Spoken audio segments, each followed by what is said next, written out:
دائما ولله الحمد التوافق بين السلطتين التنفيذية والتشريعية دائما يعني هناك تعاون وتوافق.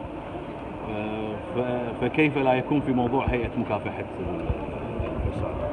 ولله الحمد يعني توافقنا مع الإخوان في اللجنة التشريعية على أغلب المواد، سواء المشروع، لأن احنا من الأساس المشروع المقدم يعني حاولنا أن نضيف له إضافات تتعلق بحمايته المستقبلية من أي عوار دستوري، وأيضا راعينا الجوانب الأخرى المتعلقة في الخاصة في قضية الإيداعات السابقة. لذلك كان هناك نص يتعلق بكسب غير المشروع، وهذا النص حتى يعني نغطي كافة الجوانب الخاصة والمتعلقة في قانون إنشاء هيئة مكافحة الفساد. ولعل هناك أيضا بعض المواد التي اقترحها السادة النواب أو بعض الملاحظات اللي أثارتها اللجنة التشريعية، وبالفعل تم التوافق عليها بالكامل. نعم، أهم نقاط الخلاف بينكم وبين اللجنة؟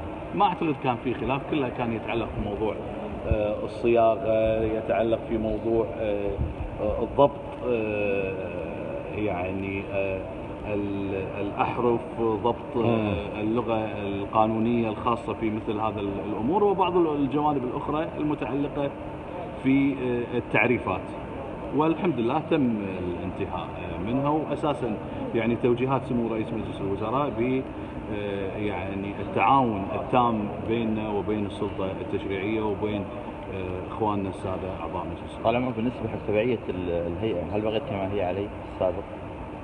يعني كما تعلم بأن الاستقلالية هي استقلالية كبيرة لهيئة مكافحة الفساد، والدور التبعية بعيد كل البعد عن مفهوم البعض بأن والله تبعية هيئة مكافحة الفساد لوزارة العدل مفادها أنها لا تقلل أو من أعمالها أو يعني لا تقوم بالواجبات المنوطة فيها. كما تعلم أن هناك إجراءات مثل وزارة العدل على سبيل المثال، هناك نيابة، هناك سلطة قضائية، لا يمكن بأي حال من الأحوال وزارة العدل أساسا تتدخل في أعمال مثل هذه. نفس العملية هيئة مكافحة الفساد، الاستقلالية التامة سواء بالتعيين سواء باتخاذ كل الإجراءات.